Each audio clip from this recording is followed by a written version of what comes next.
দিন কয়েক আগে বাংলাদেশ থেকে আমার ভাই এসেছিল এদেশে বেড়াতে। ভাই বলতে আমার পিসির ছেলে।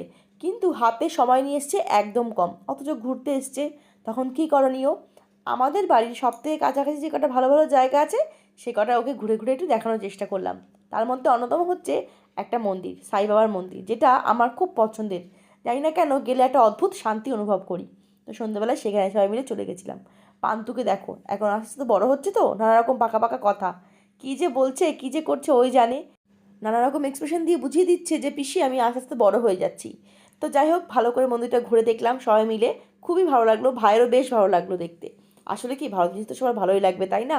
তোমাদের কেমন লাগলো এই মিনি ব্লগ, তার সঙ্গে মন্দিরটা, সেটা কিন্তু অবশ্যই কমেন্ট করে জানিও। যদিও শীতের একদম শেষ পর্যায়ে, তবুও ফুলগুলো তো সুন্দর লাগছিল, তোমাদের সঙ্গে সেটাও শেয়ার করলাম। তোমরা সবাই খুব ভালো থেকো, সাবধানে থেকো, দেখা হবে আমাদের খুব শীঘ্রই নতুন আর একটা ভিডিওর সঙ্গে। ততক্ষণ সবাইকে টাটা। তোমরা সবাই